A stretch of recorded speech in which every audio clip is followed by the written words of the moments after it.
Question number 13 करेंगे अब हम लोग। इसमें एक्सपोनेंशियल पावर में रखना है आंसर को। जैसे 3 का क्यूब यानी 3 इंटू 3 इंटू 3, ठीक है। पावर में 3 है मतलब 3 टाइम्स लिखने पड़ता है। तो ये हो गया 27 इंटू 2 का स्क्वायर यानी 2 इंटू 2 जो होता है 4 प्लस 2 का स्क्वायर 4 इंटू 5 का पावर 0।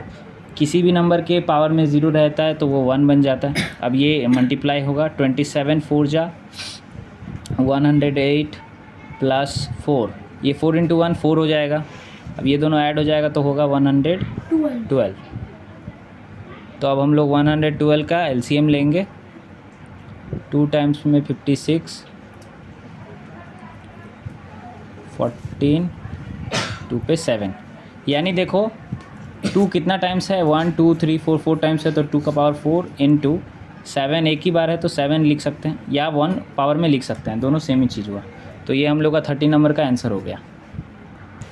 नेक्स्ट क्वेश्चन है क्वेश्चन नंबर 14। क्वेश्चन में है by what number should we multiply, कि कोई एक नंबर सोचना है जिससे हम लोग को मल्टीप्लाई करना पड़े 3 का पावर 4 को कि वो बन जाए 3 का पावर 7। तो अगर क्वेश्चन बोलें तो ये ऐसा है कि एक नंबर है, ठीक है, जिससे मल्टीप्लाई होगा 3 का पावर 4, मल्टीप्लाई होगा कोई एक नंबर है जिससे मल्टीप्लाई होगा 3 का पावर 4 और वो बन जाएगा 3 का पावर 7।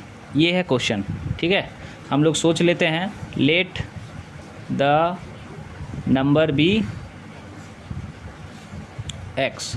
तो यहाँ पे x है, मतलब हम लोग x को 3 का पावर 4 से मल्टीप्लाई करेंगे जिससे आंसर 3 का पावर 7 आएगा। तो अभी जब भी हम लोग को x निकालना पड़े, ये नंबर देखो मल्टीप्लाई में है तो ये उस तरफ जाएगा तो डिवाइड में चला जाएगा, ठीक है, 3 का पावर 4। अब कैसे इसको सॉल्व करेंगे, 3 बेस सेम है, डिवाइड का साइन है, पावर सब्ट्रैक्ट हो जाएगा 3 का पावर 3। अच्छा 3 का पावर 3 यानी 3 इंटू 3 इंटू 3 जो 27 हो जाएगा, यानी यहाँ पे 27 से मल्टीप्लाई करेंगे तो 3 का पावर 7 हो जाएगा, ठीक है। ये हो गया आंसर। क्वेश्चन नंबर 14 का ये 1 था। अब हम लोग 15 नंबर करते हैं। 15 नंबर में है 12/13 power 4, 13/12 power -8 equal to 12/13 power 2/2x। यहाँ पे हम लोग को x का वैल्यू निकालना है, ठीक है। तो ये देखो 12/14 माइनस का साइन है, रिवर्स हो जाएगा 13 है, माइनस साइन है, रिवर्स हो जाएगा, यानी 12 ऊपर हो जाएगा 13 नीचे हो जाएगा, ठीक है। और ये माइनस हट के 8 इक्वल टू 12/13 2x। क्लास में हम बताए थे कि ऐसा जो भी सम्स आएगा जिसमें x का वैल्यू निकालना है तो उसमें हम बेस को सेम करेंगे। जैसे देखो यहाँ पे 12/13 है, यहाँ पे 12/13 है, मल्टीप्लाई का साइन है तो एक ही बार 12/13 लिखेंगे, बेस सेम है दोनों का, पावर ऐड हो जाएगा क्योंकि मल्टीप्लाई का साइन है तो 4 + 8 इक्वल टू 12/13 2x। 12/13 4 + 8 12 हो जाता है तो 12 लिख देंगे इक्वल टू 12/13 2x। अच्छा देखो बेस सेम है, ठीक है, बेस सेम है तो पावर क्या होगा, सेम होगा। ये रूल है, जब बेस सेम हो तो पावर सेम होगा। तो यहाँ लिखेंगे 12 = 2x और यहाँ से जब x निकालना हो, अभी देखो 2x जो है वो आपस में मल्टीप्लाई में है, 2 जब दूसरे साइड जाएगा तो डिवाइड में चला जाएगा तो ये कट के 6 हो जाएगा, यानी x का वैल्यू 6 आएगा, ठीक है। ये लसम समझ में आया। Next question number 16। यहाँ पे पहले हम लोग को x फाइंड करना है और उसके बाद यहाँ पे x का वैल्यू पुट करके ये फाइंड करना है, ठीक है। सबसे पहले -3 पावर x - 1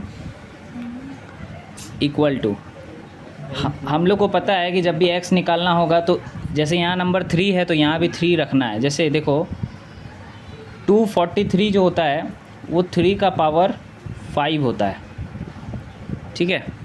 3 का पावर 5 243 होता है, ये चेक कर सकते हो तुम एलसीएम निकाल के। 243 का अगर एलसीएम निकालोगे तो ये आ जाएगा। जैसे ये होगा हम लोग का 81 फिर 3 टाइम्स में 27, 3 में 9, 3 में 3, ठीक है। तो यहाँ पे ये हो गया। तो जब बेस सेम है, देखो यहाँ बेस सेम है, यहाँ बेस सेम है, तो बेस सेम है तो पावर जो होगा वो इक्वल हो जाएगा, तो हम लोग सिर्फ पावर को लिखेंगे, यहाँ का x - 1 और यहाँ का सिर्फ 5, ठीक है। 243 को हम 3 का पावर 5 लिखें, तो यहाँ पे x अगर निकालना होगा तो ये -1 है, उस तरफ जाएगा तो +1, ठीक है। ये -1 इधर था, उस तरफ जाएगा +1, तो x का वैल्यू होगा 6। अब यही x का वैल्यू 6 को हम लोग यहाँ पुट करेंगे। देखो -7, x के जगह पे क्या रखना था 6, तो हम 6 - 6 हो गया 0। किसी भी नंबर के आगे ऊपर अगर 0 हो तो उसका वैल्यू 1 हो जाता है। तो हम लोग का आंसर सॉल्व हो गया, आंसर आया 1, ठीक है।